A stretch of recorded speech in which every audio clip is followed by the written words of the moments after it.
سلامونه جناب خوشحال صاحب او ټولو درنو همکارانو او ملګرو.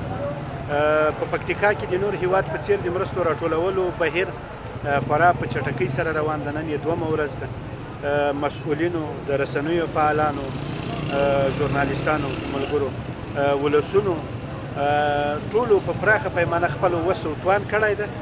که یوه روپۍ په وس کې پوره سوي، که دوه، که درې، که څلور دلته یې راوړي دي او دغه د مرستې رسونې خیمې ته یې سپارلي. دغه رنګه د پکتیکا په ولسوالیو کې چې ولسوالانو ته مسؤلیت ورسپارل شوی و چې تاسې د ولسوالیو مرستې راټولې کړئ او د ولسونو په همکاري هغوی هم لګیا دي. موږ د فعالو رسنیو او د ملګرو د تماسونو په اساس دا پروسه تعقیبوو. خلک هڅه کوي چې هغه څومره وس چې خلکو کېږي هغه همکاري به کېږي. جزاک الله مفسر عزیز صاحب سے هم کور ودان الله دې خیرات قبول کړي. مرسته وکړئ څنګه واخلئ.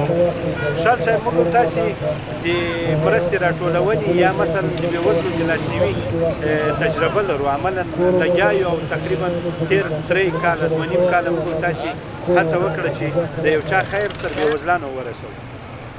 موږ دې نتیجې ته رسېدلي یو چې د ډېرو خلک د یوه وس هغه هراتیان چې زلزلې ځپلي دي په بد وضعیت کې دي او هغه هېوادوال چې هغوی اوس په روغ وضعیت کې دي د هغو شمېر د هغو په پرتله زښته زیات. د دوی یوه افغانۍ کومک د هغو ډېر لوی لاسنیوی کولی شي. تجاران، سرمایهداران، دوکانداران او هغه څوک چې په وس کې یې پوره ده که په نن حالت کې کومک ونه کړي، په هغه حالت کې چې بیا یې څوک په خوله ترې غواړي نو فکر نه کوم چې داسې ځای دې ونیسي لکه دلسي. پکتیکا کې دا ډول وضعیت تېر شوی و. د پکتیکاوالو د عربي کړۍ ده نورو ولایتونو کې پرتله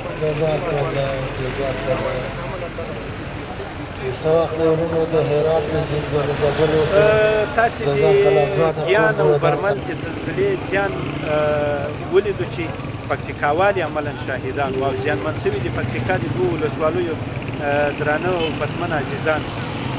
دلته چې پکتیکا کې په داخل کې څومره مصیبت ته موږ نږدې وو دغومره مو درد زیات. څومره چې ډېرو خلکو هغه وضعیت لیدو دغومره یې درد زیات.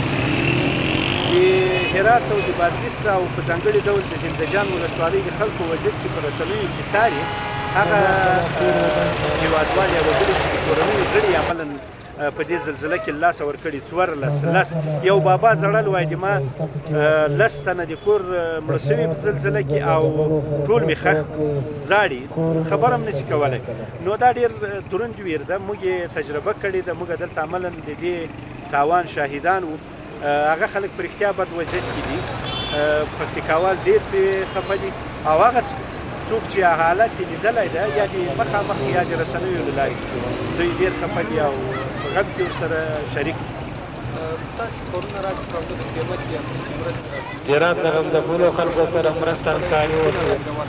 ورکې په لاس کې په همدغه لارې پیسې ګټلې وي. هرات له غمځپلو خلکو سره مرسته همکاري وکړئ. الله پاک هم صدقات خوشحال صاحب ما یوه ویډیو خپره کړې ده چې بعضې نورو رسنیو تکرار خپره کړه. یو سوالګر ده، سپین ږیری ده، ښه یې معیوبه وه، په بازار کې ګرځېدو د خپلو بچو د مړولو لپاره یې سوال کاوه. دغه ماشوم چې تاسې یاد کړو او هغه بېچاره هېوادوال چې د خپل اولاد د مړولو لپاره یې په سوال په دوکاندارانو باندې ګرځي یو شی را پیدا کول، خو دلته راغی 10 افغانۍ یې په دې مرسته کې واچولې. ما ورسره خبرې وکړې چې څه احساس په اساس دغه کومک وکړو.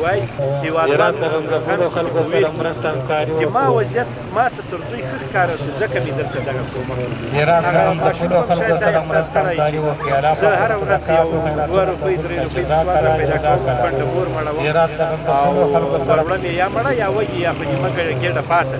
خو هغه څوک چې نن په بشپړه معنا ویرجن او په وچ ډاک پاتې دي دوی د دې حقدار دي چې کومک ورسره وشي. دا احساس ته د افغان انسان د وطني احساس ته چې موږ یې لرو. وروستی په ډول کوم چې تاسو خیالانو په استازیتوب هم د رسنۍ سره او تاسې د اولې ورځې تر اوسه خیالانو څه ډول الله خوشحال صاحب محترم، که چېرې رسنۍ نه وای، که چېرې مثلا میډیا نه وای، که چېرې مثلا فعاله رسنۍ نه وای او هغه څوک ملګري چې په دې رسنیو کې بیا فعال دي دوی نه وای، زه فکر نه کوم چې دې مسایلو ته دومره ډېر کوښښ ورکړل شوی وای او زه فکر نه کوم چې دومره په پراخه کچه دي د هراتیو غم ځپلو لپاره دومره په پراخه پیمانه مرستې راټولې شوې.